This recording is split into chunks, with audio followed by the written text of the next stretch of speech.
통합 06 한번 같이 볼게요. 자, 이 지문은 법에 대한 지문이고요. 가지문은 법, 그리고 나지문은 문서에 대한 건데 이거 역시 법과 관련이 있는 문서 얘기이기 때문에 사회문화 지문 중에서도 법 지문이라고 보시면 될 것 같습니다.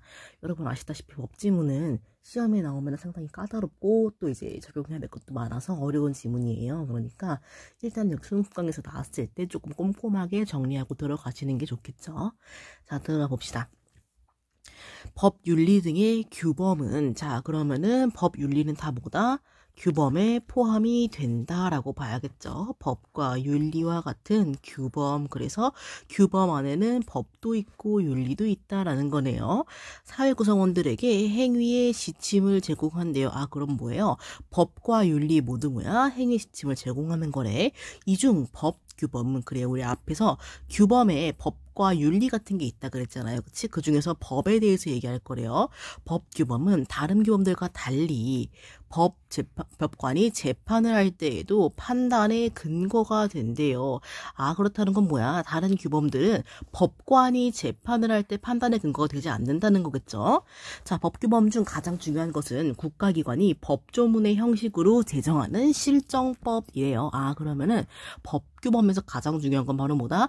실정법이다. 이거는 뭔데요? 국가기관이 주체야. 그래서 법조문의 형식으로 제정하는 거래요. 그 예시가 바로 뭐예요? 국회가 제정하는 법률이라고 봐야겠네요. 그죠? 자, 그러면은 국회는 뭐예요? 국가기관이라고 봐야겠죠. 그래서 국가기관이 법조문의 형식으로 제정한 게 바로 뭐다? 법률이다. 자, 법관이 재판을 할 때 실정법을 근거로 판단하려면은 법조문의 의미를 알아내는 법 해석이라는 걸 해야 한대요. 그죠? 그래서 실정법이 뭐였어, 아까? 실정법이 재판을 할 때 판단의 근거가 되는 거였잖아요. 그치? 그러기 위해서는 법 해석이 필요하대요.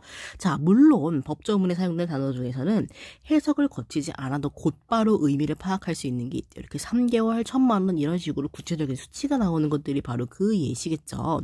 자, 그러나 실정법에 포함된 단어나 문장들 중에서는 해석을 거쳐야만 의미를 파악할 수 있는 것도 적지 않대요. 그러니까 해석이 필요한 경우가 많다라는 거겠죠. 자, 법률의 해석은 일상생활에서 사용되는 의미를 탐구하는 데 그치는 것이 아니래요. 그러니까 법률을 해석할 때 우리가 일상생활에서 그냥 편하게 쓰는 의미에서 멈추면 안 된다라는 거겠죠. 자, 어떤 의미를 해석해야 법의 이념을 더 잘 실현할 수 있는지에 대해서도 고려해야 한대요. 그러니까 뭐가 중요한 거야? 일상생활에서 사용되는 의미를 탐구하는 데서 멈추지 말고 법의 이념을 실현할 수 있는 방안에 대해서도 고민해야 한다라는 거죠. 자, 그래서 법의 이념이라는 게 뭐가 있냐면요. 정의, 법적 안정성, 목적성, 구체적 타당성 등이 거론이 된대. 그러니까 이게 다 법의 이념이니까 이런 것들을 다 내가 실현할 수 있어야 된다라는 거예요. 무엇을 통해서? 법의 해석을 통해서. 그죠? 이들 중 법의 법적 안정성을 실현하려면은 동일한 법조문은 당사자나 사안을 달리하는 여러 재판에서 동일한 의미로 해석이 되어야 된다. 그러니까 안정적이라는 건 그런 거죠. 어디서든 변하지 않아야 된다라는 거잖아요. 그죠? 근데 이렇게 해석하면은 구체적 타당성 이념과 저촉될 수가 있다라는 게 단점이다, 한계다라는 거겠죠. 이 문제에 대해 대법원은 실정법 해석의 영역에서 구체적 타당성 이념은 법적 안정성 이념을 저해하지 않는 한도 내에서만 구현되어야 한대. 그러니까 뭐가 중요하다는 거예요?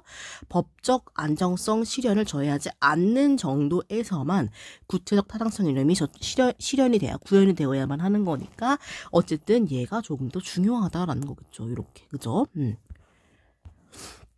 자, 그렇다면 실정법 해석의 목표 이걸 전환할 겁니다. 실정법 해석의 목표를 물어보는 거네요. 그죠? 이에 대해서는 실정법이 적용되는 시점에 법이 가지는 의미를 밝히는 것이라고 보는 견해와 실정법 제정 당시의 입법자의 의도를 밝히는 것 이라고 보는 견해가 대립한데 첫 번째는 뭐예요? 실정법이 적용되는 시점, 그러니까 이거를 내가 제정을 해 그리고 이후에 적용을 해. 그때 적용되는 시점에 법이 가지는 의미를 밝히는 거예요. 자, 그런데 다른 하나는 뭐예요? 다른 하나는 실정법이 만들어질 당시야. 그죠? 이건 조금 더 과거로 가는 거죠. 그때 입법자의 의도래요. 그러니까 제정 당시의 의도냐 아니면 적용 시점의 의미냐를 대립시킨다라는 거죠. 자, 이때 입법자라는 거는요. 실정법을 제정하는 국가기관이래요. 우리 아까 국회 얘기 나왔죠. 법률 얘기하면서 그죠? 국가기관이고요. 그래서 법률의 입법자는 국회고요. 대통령령의 입법자는 대통령이죠. 그래서 이런 식으로 법을 제정하는 국가기관이라고 보시면 될 것 같습니다.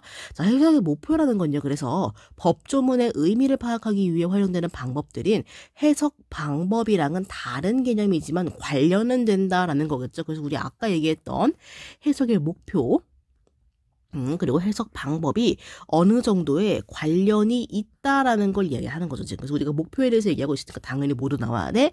방법에 대한 얘기는 나와야 돼요. 아마 다음 문단에 나올 겁니다. 자, 예컨대, 예를 들어라는 말이죠. 이거 예컨대 입법자의 의도를 밝히는 것이 해석의 목표다라고 돼. 그러니까 이거죠. 실정부터는 당시 입법자의 의도 두 번째 거죠. 그게 목표라면요. 입법자의 의도를 탐구하는 해석 방법을 중시해야 한다라는 거죠. 그러니까 해석 목표가 이거 첫 번째 거냐 두 번째 거냐에 따라서 해석 방법이 달라진다라는 거겠죠. 자, 그래요. 이제 해석 방법 한번 봅시다. 해석 방법에는 여러 가지가 있어요. 그렇죠? 그 중에서 가장 먼저 적용되는 방법은 법조문을 구성하는 단어와 문장의 의미를 국어 어법에 따라서 해석을 해야 한대요. 국어 어법에 따라 파악하는 물리 해석이래요. 첫 번째는. 자, 그래요. 그래서 물리 해석 못지않게 중요한 해석 방법인 체계적 해석도 있대요. 이거는 해석 대상인 법조문의 의미를 비슷한 내용을 규정한 다른 법조문과 비교해서 파악하는 거래요. 그래서 아까 위에 거는 뭐예요? 국어법. 그리고 두 번째 체계적 해석은 뭐야? 비교. 자, 비교의 대상에는 같은 법을 구성하고 있는 다른 조문들은 물론이고 당연히 이것도 포함해야 되고 비슷한 내용을 규정한 다른 실정법의 조문들도 포함된대요. 그러니까 같은 실정법의 다른 조문들 그리고 다른 실정법까지도 모두 다 포함이 된다라는 거죠. 자, 이들 외에도 입법 과정에서 논의된 내용에 부합하게 해석하는 역사적 해석 그리고 법조문이 실현하고 하고자 하는 목적을 달성하기 적합한 내용을 해석하는 목적론적 해석 등도 해석 방법으로서 거론이 된다라는 겁니다. 자, 그래서 해석 방법이 지금 4개가 나왔어요. 그쵸? 그래서 국어 어법에 따라 파악하기, 물리 해석, 그리고 다른 법조문들과 비교하여 파악하는 체계적 해석. 이때 비교한다라는 거는 다른 조문들도 그리고 다른 실정법의 조문들까지 다 포함하는 거다라고 보셔야겠죠. 그리고 입법 과정에서 논의된 내용을 파악하는 역사적 해석도 있고요. 그죠? 그리고 목적 을 달성하기 적합한가를 보는 목적 같은 거 다 들어간다라고 보시면 될 것 같습니다. 그래서 이런 것들이 있다 정도 파악하고 들어가시면 되겠죠. 자, 그 다음 재판의 근거가 되는 법조문의 내용이 해석 방법에 따라 다르게 파악되는 경우는 해석 방법들 사이의 적용 순서가 문제가 된대요. 아, 그래요. 그래서 재판 근거가 되는 법조문 내용이 요 해석 방법에 따라 파악이 다르게 되는 경우가 있다는 거야. 그죠? 그래서 이 경우에는 해석 방법들 사이에 적용 순서가 중요하겠다라는 거겠죠. 자, 대법원은 물리 해석만으로는 법조문의 의미가 명확하게 파악되지 않을 때 비로소 다른 해석 방법들을 그러니까 누가 제일 중요해? 물리 해석이 제일 중요하다라는 거겠죠. 얘가 1번입니다. 그죠? 법조문의 의미가 명확하게 파악되지 않을 때 비로소 다른 해석들을 사용할 수 있다고 했는데 이에 반대하는 견해가 거의 없대. 그 말은 뭐야? 뭐가 제일 중요해? 물리 해석이 제일 중요해요. 그 첫 번째라는 건 맞아. 자, 그러나 물리 해석 이외에 여러 가지 3개 정도 있었죠? 걔네 중에서 어떤 것들이 우선적으로 사용되어야 하는지는 대법원의 입장이 불명확하고요. 학자들 사이에서 일치되어 있지 않아요. 그렇기 때문에 나머지는 그냥 어떻게 무엇을 먼저 사용해야 할지가 정해진 게 없다라는 거예요. 그럼 우리는 뭘 할 수 있어? 아, 일단은 물리 해석을 먼저 하고 봐야 하는구나라는 걸 알 수 있죠. 자, 그래서 이렇게 한번 볼 겁니다. 다음으로 넘어갈게요. 주제 통합 06입니다. 자, 요거 좀 짧죠? 요것도 이제 문서에 대한 건데요. 한번 봅시다. 자, 같이 봅시다. 문서에 대한 거니까 일단 문단을 좀 나눠주시고요. 그래서 아까 법에 나오는 조문 요런 거랑 좀 관련이 있을 것 같습니다. 그러죠? 자, 문서란 정의가 바로 등장하네. 첫 문단 첫 줄부터 정의가 바로 등장한다는 건 무슨 말이에요? 누가 봐도 얘가 지금 이 글 전체의 핵심이다라는 거겠죠. 문서라는 건요, 정의가 나오네요. 그러나 기호따 이런 사람의 의사, 관념 또는 사상을 나타내는 것을 의미한대요. 자, 이러한 문서를 대상으로 하는 범죄는 범행 방법에 따라 위조, 변조, 허위, 작성으로 나누어진데 범죄가 있네요. 그치? 문서에 대한 범죄입니다. 그래서 위조가 있고요. 변조가 있고요. 그리고 허위 작성이 있다라는 거죠. 그죠? 허위 작성까지 3개가 있다라는 겁니다. 요 3가지에 대해서 먼저 좀 얘기를 하겠죠. 분류를 했으니까. 자, 위조. 첫 번째로 위조라는 건요. 문서 작성 권한이 없는 사람이 무단으로 문서를 만들어내는 행위고요. 변조는요. 문서 변경 권한이 없는 사람이 이미 작성된 문서 내용의 일부를 무단으로 변경하는 행위를 지금 정의만 딱 나와 있죠. 자, 이에 비해 허위 작성은 문서 작성 권한이 있는 사람이 사실과 다른 내용으로 문서를 작성한대요. 그러니까 무슨 차이가 있는 거야? 권한. 지금 얘는요. 어때요? 위조는 작성 권한이 없고요. 변조는 어때? 변경 권한이 없어요. 근데 허위 작성은 어때? 문서 작성 권한이 있는 사람인 거예요. 그치? 그런데 처벌 대상인 범죄 행위에 해당하려면은 위조, 변조, 허위 작성 중 하나에 해당하는 특정한 행위를 의도적으로 했다는 것만으로는 부족해. 그래서 뭐가 필요하다는 거예요? 사용하려는 목적이 있었다는 것도 인정이 되어야 한대요. 그래야만 뭐가 돼? 범죄 행위가 돼. 자, 문서는 그 작성 주체의 성질에 따라서 공문서와 사문서로 나뉩니다. 그러니까 작성 주체가 공적이냐 사적이냐에 따라 달라진다라는 거죠. 자, 국가나 지방자치단체 등의 공적 주체가 드러나. 그럼 뭐가 돼요? 공문서가 돼요. 그죠? 반대로 해볼까요? 우리가 공문서 아까 매실 쳐놨으니까. 그래서 공적 주체에게 작성 권한이 주어져. 그럼 뭐가 되는 거예요? 공문서가 돼요. 그죠? 그 밖에 단체나 개인에게 작성 권한이 주어지면은 사문서다라는 거죠. 자, 공문서에 대해서는 위조, 변조, 허위가 모두 처벌이에요. 그치? 근데 사문서는 허위 작성이 처벌이 되지 않아요. 그죠? 자, 이러한 차이는 공문서와 달리 사문서는 어때요? 사문서는 아까 공문서는 어때? 모두 처벌됐잖아. 근데 사문서는 아니었죠. 사문서는 허위로 작성이 되더라도 사회에 해악이 있지가 않다라는 게 전제예요. 그죠? 그러나 사회적으로 중요한 의미를 갖는 사문서로서 따로 법률이 규정된 것에 대해서는 허위 작성도 차별된다. 그러니까 사회적으로 중요한 의미가 있으면은 허위 작성이 되면 어떻게 돼요? 해악이 있겠죠. 그치? 그래서 허위 작성 시 해악이 있다라는 게 바로 이 중요한 의미라는 거죠. 그죠? 그래서 허위 작성이 처벌이 된대요. 바로 그 예시가 뭐가 있어요? 의사가 작성하는 진단서가 있다라는 겁니다. 그죠? 그거는 어떻게 잘못하면 처벌된다라는 거겠죠? 자, 전자기록으로 문서를 대체하는 것이 보편화되었대요. 그러니까 이제 뭐에 대한 얘기가 나와야 돼? 문서 중에서 전자기록에 대한 얘기가 나와야 돼요. 그쵸? 그래서 이거를 조작하면은 어떻게 돼? 처벌이 된대요. 그죠? 그래서 그 법조문이 신설됐대요.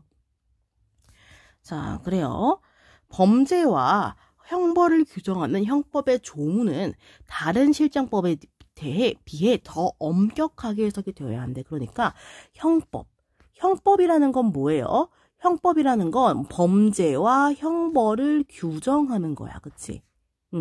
그래서 이 형법의 조문은 더 엄격하게 해석을 해야 돼요. 그죠? 그러므로 문서에 전자기록까지 포함되어 해석될 수는 없대. 그렇기 때문에 어떻게 하는 거예요? 신설된 거야. 그치? 그래서 이게 바로 뭐예요? 신설의 이유죠. 그치? 신설의 이유라고 보시면 됩니다. 기존에 문서라는 말이 해석되지가 않으니까 그런 거예요. 그쵸? 그래서 이게 만약에 앞에 거랑 연결이 돼. 그럼 물리 해석이랑 관련이 있을 거 아니야. 그쵸? 이거는? 전자기록 조작을 처벌하기 위한 신설된 조문에 의하면은 전자기록에 대해 작성 주체를 가리지 않고 위작과 변작, 위조, 변조 얘기하는 거죠. 처벌 행위 대상으로 규정되어 있고요. 이때도 어때? 목적이 있어야만 처벌이 된대요. 그죠? 그래서 위작과 변작, 위조, 변조 같은 거고 작성 주체는 중요하지 않아요. 작성 주체는 상관없어. 그리고 그르치게 할 목적이 있어야만 한데, 자, 이 조문에 사용된 위작의 의미가 무엇인가에 대해서 대법원 판결에서 다투졌대요. 다수 의견은 문서에 관한 조문에서 사용되는 위조와 허위 작성 모두를 가리킨다라고 봤대요. 자, 위작은 일상적으로 사용되는 단어가 아니래. 그러므로 형법의 전체적인 체계를 고려하여 해석해야 한다라고 했대요. 그러니까 일상적으로 사용되는 단어 그 이상이다라는 거죠. 이거 어디에 나왔던 내용이에요? 우리 앞에 나왔던 내용인 겁니다. 그죠? 그래서 일상적인 것 이상, 여기 일상적으로 사용된 의미를 탐구하는 것 이상으로 그치 고려를 해야 한다라고 얘기를 했었죠. 그죠? 형법의 전체적인 체계를 고려해서 해석해야 한다라고 한대요. 그치? 그래서 위작과 위조를 동의어라고 본다면 어떻게 되는 거야? 허위 작성은 쏙 빠지게 되는 거야. 왜냐면 위작과 변작만 얘기를 했으니까요. 그쵸? 그래서 허위 작성이 처벌되지 않는 문제가 생겨요. 그치? 그렇기 때문에 어떻게 해야 돼? 허위 작성 모두를 가리켜야 한다라고 이야기를 한 겁니다. 자, 이에 비해 소수 의견, 아까 다수는 모두 가리켜야 한대. 얘는 같은 의미라고 봤대요. 전자기록 조작 행위를 처벌하는 형법 조문을 신설할 때 국회에서 논의된 입법 자료에 의하면 사회적으로 중요한 의미를 가진 사적 전자기록의 허위 작성만 처벌 대상으로 파악했다라는 거죠. 자, 그러면 이거 언제예요? 신설할 때예요. 그치? 그럼 이거는 뭐야? 이 조문이 만들어질 때를 이야기하는 겁니다. 자, 일로 한번 넘어와 볼게요. 우리 앞에서요. 실정법 해석에 대해서 얘기하는 거죠. 볼게요. 그러면 뭐 얘기하는 거예요? 실정법 제정 당시를 기준으로 본다라고 봐야 하는 거겠죠. 이해되시죠? 그쵸? 자, 그래서 봅시다. 얘는 그래서 실정법 제정 당시를 논의해서 얘기를 하는 거다라고 보시면 되죠. 그래서 이 위작의 의미를 다루는 게 바로 뭐랑 연결돼요? 가지문이랑 연결이 된다라고 보셔야겠죠. 그쵸? 그리고 여기도 어때요? 해석 얘기 때문에 가지문이랑 연결이 돼요. 알겠죠? 그래서 이 부분은 특히 가지문이랑 연결이 많이 된다라는 걸 염두에 두시고 읽어내시면 좋을 것 같습니다. 여기까지 보고 한번 정리를 해볼게요.